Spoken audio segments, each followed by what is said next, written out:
காஃபியும் கடலையும் ஒரு அருமையான காம்பினேஷன். ஆனால் கடலையில் இருக்கிற சத்து எதுவும் நமக்கு கிடைக்காது. கருப்பட்டி காஃபின்னு குடித்தா கூட அந்த கருப்பட்டியில் இருக்கிற அயன் கூட நமக்கு இந்த காஃபியால் உடம்புல சேர போகிறதில்ல. இருந்தாலும் காலையில் அதுதான் கிடைக்கும். கருப்பட்டி காஃபி ஒன்று குடிச்சிட்டு ஸ்பாட்க்கு வந்தாச்சு. மணி 7 ஆச்சு. இன்றைக்கி கொஞ்சம் ஆக்டிவிட்டீஸ் நல்லா இருக்கும்னு நினைக்கிறேன். அன்றைக்கி 8 மணிக்கு வந்தேன். கோல்டன் ப்ளோவர்ஸ், ஸ்மால் பிராட்டிங்கோஸ், தோல்குருவி, சிறிய தோல்குருவி இதெல்லாம் தான் இன்றைக்கி கிடைக்கும்னு எதிர்பார்க்குறேன். பட் இட்ஸ் ஓகே, கிடைக்கலனாலும் ஒன்றும் பிரச்சனை இல்லை. நம்ம அங்கே என்ன கிடைக்குதோ அதை உங்களுக்கு இப்போ காட்ட போகிறேன். பார்க்கலாம்.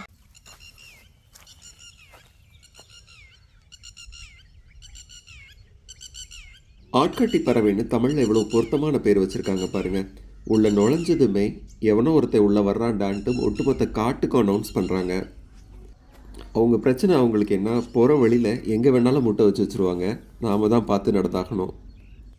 இந்த இடம் இது வரைக்கும் கல்குவாரிகளால் பாதிக்கப்படலன்னு தான் நான் நினச்சிட்டு இருந்தேன். ஆனால் ஏதோ ஒரு காலகட்டத்தில் இங்கே கற்கள் வெட்டி எடுக்கப்பட்டதற்கான தடயங்களை நான் அன்றைக்கி பார்த்தேன். சில நேரங்களில் நான் போகிற இடங்கள் பேரை சொல்லிடுவேன், சில நேரங்களில் நான் சொல்கிறதில்ல. அப்படி சொல்லலைன்னா அது பொதுமக்கள் போகிறதுக்கு ஒரு வசதியான அல்லது தகுதியான இடம் இல்லைன்னு அர்த்தம். நீங்கள் அதை புரிஞ்சுப்பீங்கன்னு நினைக்கிறேன். உங்ககிட்ட இந்த மரத்தை காட்டணும்னு ஆசைப்பட்டேன். இந்த இடத்துல மட்டும்தான் நான் அந்த மரங்களை பார்த்துருக்கேன். 2 மாதத்துக்கு முன்னாடி இங்கே வரும்போது நல்ல அழகான மஞ்சள் நிற பூக்களோடு இருந்தது. அப்போவே இதை நிறைய வீடியோ எடுத்து வச்சுருந்தேன். ஆனால் எனக்கு அதை போடுறதுக்கு டைம் இல்லை. சரி, இப்போது இந்த வீடியோவோட சேர்த்து அதையும் காமிச்சிடலான்னு சொல்லிட்டு அப்போ வரும்போது நல்லா பூக்களோடு இருந்தது. அதுக்கப்புறம் அதை கூகுளில் தேடி பார்க்கும்போது அதுக்கு ஏற்பாடு வேட்டல்னு போட்டிருந்தாங்க. தமிழில் இதுக்கு கத்தி கருவேல்னு பேர் கொடுத்துருக்காங்க. உங்கள் ஊர் பக்கம் வேறு ஏதாவது பேர் சொல்லுவீங்கன்னா கமெண்ட்டில் சொல்லுங்கள். நிறைய குட்டி குட்டி வண்டுகள், அதே மாதிரி தேன் சிட்டு எல்லாம் இதில் தேன் குடிச்சிட்டு இருந்தது. இப்போ இதில் நல்லா காய்கள் காய்ச்சி அப்படி காஞ்சு போய் கிடந்தது. மேபி சீட்ஸ் இந்த சீசனில் தான் ஸ்ப்ரெட் ஆகும்னு நினைக்கிறேன். அந்த மரத்தை பார்த்துட்டு இருக்கும்போது தான் எனக்கு ஒரு சர்ப்ரைஸ் கிடச்சிது. இது வரைக்கும் நான் ரொம்ப நாளாக பார்க்கணுன்னு ஏங்கிக்கிட்டு இருந்த பறவை, நைட்டு அதோட கண்களை மட்டும்தான் பார்த்துருக்கேன். அந்த பறவையை நான் நேரில் பார்க்குற வாய்ப்பு எனக்கு கிடச்சிது. அந்த பறவையோட பேர் இந்தியன் நைட்ஜார், தமிழில் பக்கின்னு சொல்கிறாங்க. ஒரு ஆச்சரியம் என்னென்னா, இந்த பறவை விரும்பி சாப்பிட்றது மாத், அதாவது அந்துப்பூச்சி. அந்த அந்துப்பூச்சியோட பேர் எங்கள் ஊரில் பக்கி. அதாவது இந்த பறவையோட பேரும் பக்கி.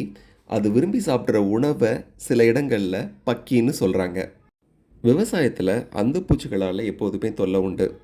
பலவிதமான அந்துப்பூச்சிகள் நிறைய முட்டைகளை வச்சுட்டு போய் அதிலிருந்து வர்ற புழுக்கள் பயிர்களை நாசம் பண்ணுறதோட பழங்களையும் கூட சேதப்படுத்தும். இந்த அந்துப்பூச்சிகளை கட்டுப்படுத்துறதுக்கு விதவிதமான விளக்கு பொறிகள் இயற்கை விவசாயத்தில் நாம் யூஸ் பண்ணுவோம்.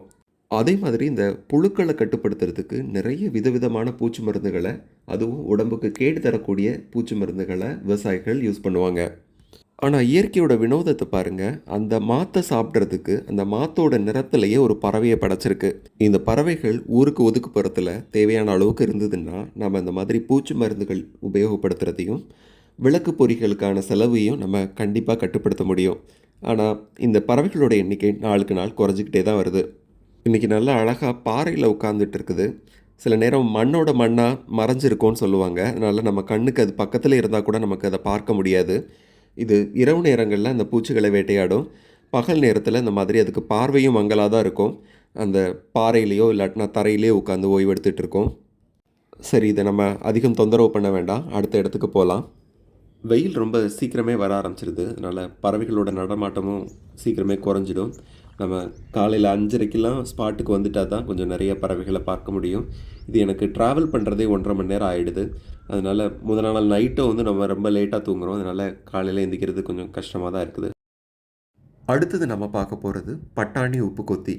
இங்கிலீஷில் லிட்டில் ரிங் ஃப்ளவர். கண்களை சுற்றி ஒரு அழகான ஒரு மஞ்சள் வளையம் இருக்கும். அதனால ஆங்கிலத்தில் பேர் லிட்டில் ரிங் ஃப்ளவர்னு வச்சுருக்காங்க. ஃப்ளவருங்கிற பேர் ஒரு லத்தீன் சொல்லிருந்து வந்திருக்கு. அதுக்கு மழைன்னு அர்த்தமாக. மழை நேரங்களில் இந்த பறவைகள் பொதுவாக தென்படுறதுனால இந்த ஃப்ளவருங்கிற பேர் வந்திருக்கும் போல இருக்குது. தமிழில் இந்த ஃப்ளவர் பறவைகள் எல்லாத்துக்குமே உப்பு கொத்தின்னு பேர் வச்சுருக்காங்க. ஏன்னா உப்பள பகுதிகள்லேயும் கடற்கரை ஒட்டிய பகுதிகள்லேயும் இந்த பறவைகளை அதிகமாக பார்க்க முடியும். ஆனால் இது உப்பெல்லாம் கொத்துறதில்ல, பட்டாணியும் கொத்துறதில்ல. கண்களில் இருக்கிற வளையத்தை பார்க்கும்போது மஞ்சள் பட்டாணி மாதிரி இருக்கிறதுனால பட்டாணி உப்பு கொத்தின்னு பேர் வச்சுருக்காங்கன்னு நினைக்கிறேன். ஈர நிலத்தில் இருக்கிற புழு வகைகளை இது விரும்பி சாப்பிடும். இந்த பறவை பார்க்குறதுக்கு ரொம்ப அழகாக இருக்கும். இதோட கண்களை பார்த்துக்கிட்டே இருக்கலாம் போல் இருக்கும். அதுக்குள்ளே எப்படி வேத்து ஊற்றிடுச்சு பாருங்கள். அன்னைக்கு கொஞ்சம் மேகமூட்டமாக வர்ற மாதிரி இருந்தது. ஆனால் பயங்கர ஹாட்டாக இருந்தது. மழைக்கு முன்னாடி ஒரு புழுக்கம் இருக்கும்ல, அந்த மாதிரி இருந்தது. பயங்கரமாக வயிற்று கொட்டிக்கிட்டே இருந்தது. இருந்தாலும் அன்றைக்கி நான் நைட் ஜாரை பார்த்துட்டதுனால எனக்கு இது ஒரு பிரச்சனையாக தெரில. அடுத்தது என் கண்ணில் பட்டது சாம்பல் தலை வானம்பாடி. இவனுடைய கன்னங்கள் எனக்கு ரொம்ப பிடிக்கும். 2 பக்கத்துலேயும் புசு புசுன்னு இட்லியை ஒட்டி வச்ச மாதிரி இருக்கும். அதுவும் இல்லாமல் அந்த கண்களில் நல்லா அழகாக மை தீட்டி வச்ச மாதிரி இருக்கும். இதை பார்க்குறதுக்கு கொஞ்சம் மாயாவி லுக்கில் அப்படி ஒரு அட்ராக்டிவான ஒரு முகமூடியை போட்ட மாதிரி தான் இவனுடைய லுக்கும் இருக்கும். இவன் அந்த இடத்தோட ராஜானே சொல்லலாம். போகும்போதெல்லாம் அப்படி வானத்தில் பறந்துட்டு இது என்னோட இடங்கிற மாதிரி ஒவ்வொரு பாறையில் போய் உட்காந்துப்பான். என்னோட பழைய வீடியோக்களை இவனை நீங்கள் பார்த்துருப்பீங்க. அன்றைக்கி நம்ம பார்க்கணுன்னு ஆசைப்பட்டது ஸ்மால் பிராட்டிங்கோல்னு ஒரு பறவை. அந்த பறவையை அன்றைக்கி நான் பார்க்க முடியல. ஆனால் இன்னொரு நாளில் பார்த்தேன். அதை பற்றி இன்னொரு வீடியோவில் காட்டுறேன். வெயில் ரொம்ப கொதிக்க ஆரம்பிச்சிருச்சு. அதனால் இதுக்கு மேலே தாங்காதுன்னு சாப்பிட போயிட்டோம். வரமாட்டேங்குது. பயங்கர பசி. அந்த கடையில் நல்ல கூட்டம். நிறைய பேர் பார்சல் வேறு வாங்கிட்டு போயிட்டு இருந்தாங்க. அதனால் இட்லி அப்போ தான் அவிச்சிட்டு இருந்தாங்க. சுட சுட அந்த இட்லி சட்னி சாம்பார்லாம் செம டேஸ்ட்டாக இருந்தது. நான் முன்னாடிலாம் அந்த மாதிரி சின்ன கடைகளில் சாப்பிட்டதில்ல. இப்போ பறவைகளை பார்க்க போக ஆரம்பிச்சதுக்கப்புறம் தான் இந்த மாதிரி சின்ன சின்ன கடைகளில் கிடைக்கிற உணவோட ருசி தெரிய ஆரம்பிச்சிது. அந்த இடத்துக்கு பக்கத்தில் ஒண்டர்லா இருக்குது. அந்த ஒண்டர்லா இருக்கிற இடம் ஒரு பெரிய கிராஸ்லேண்ட் போல் இருக்குது. இப்போ ஒண்டர்லா வந்ததுனால பறவைகளோட எண்ணிக்கை குறைஞ்சிருச்சான். ஆனால் அங்கே போய் காரை நிப்பாட்டினதுமே ஒரு ஒயிட் ஐட் பசார்ட், அதாவது வெள்ளை கண் பருந்துன்னு தமிழில் சொல்லுவாங்க. இதோட கண்களை பார்த்தோன்னா அப்படி ஒளி பொருந்தி கருணை மிகுந்ததாக இருக்கும். இது ஒரு வேட்டையாடி பறவைன்னே சொல்ல முடியாது, அவ்வளோ அழகாக இருக்கும். பல்லி, ஓனா, குட்டி குட்டி பறவைகள், பறவை குஞ்சுகள், சின்ன சின்ன பாம்புகள், இதெல்லாம் தான் இதோட உணவு. வேட்டையாடி பறவைகள்லேயே எனக்கு ரொம்ப பிடிச்சது ஒயிட் ஐட் பசார் தான். இது ஒரு 5 மாதத்துக்கு முன்னாடி தான் முதல் முறையாக பார்த்தேன். அதுக்கப்புறம் அடிக்கடி என் கண்ணில் மாட்ட ஆரம்பிச்சிது. முக்கியமாக இந்த ஏரியாவுக்கு பக்கத்தில் ஒரு 5 கிலோமீட்டர் தூரத்துக்குள்ளே நான் இந்த பறவைகளை நான் அடிக்கடி பார்த்துருக்கேன். உங்கள் எல்லாருக்கும் தெரியும், நெமலியை பற்றி நான் நிறைய பேசிகிட்டு இருக்கேன். அன்றைக்கும் நெமலியை பார்க்கணுன்னு ஒரு ஆசை. மதியானம் 12 மணி ஆயிடுச்சு. கடவுள் நேரில் வர மாட்டார், மனித உருவத்தில் தான் வருவாருன்னு சொல்லுவாங்க. நாமளும் வாழ்க்கையில் கண்டிப்பாக அந்த மாதிரி சில பேரை சந்திச்சிருப்போம்.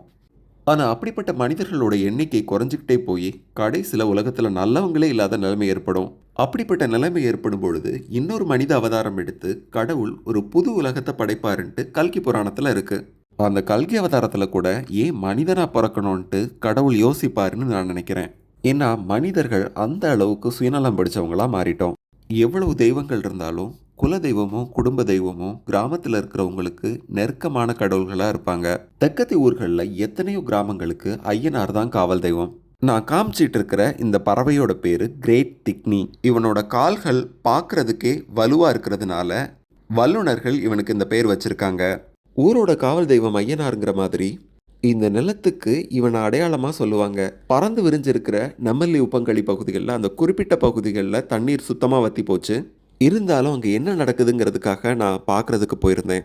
அடித்த வெயிலுக்கு அந்த மொத்த இடமும் காணல் நீர் மாதிரி ஒரு மாய தோற்றத்தோடு இருந்தது.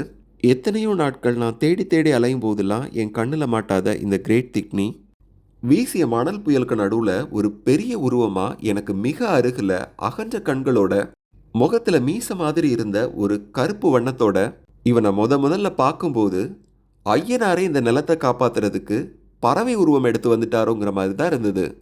சர்வதேச பட்டியலில் இவனை ஆபத்தை அண்மிக்கும் இனம்னு வகைப்படுத்தியிருக்காங்க.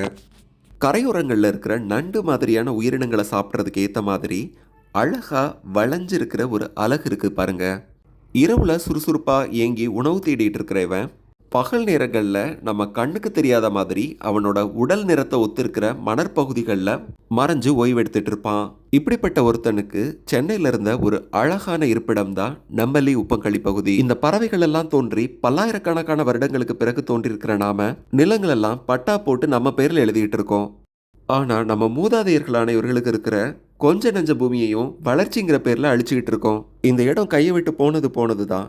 இருந்தாலும் கடவுள் ஏதாவது ஒரு உருவத்தில் வந்து காப்பாற்றிட மாட்டாரான்னு மனசு கடந்து அடிச்சுக்கிட்டு இருக்கு.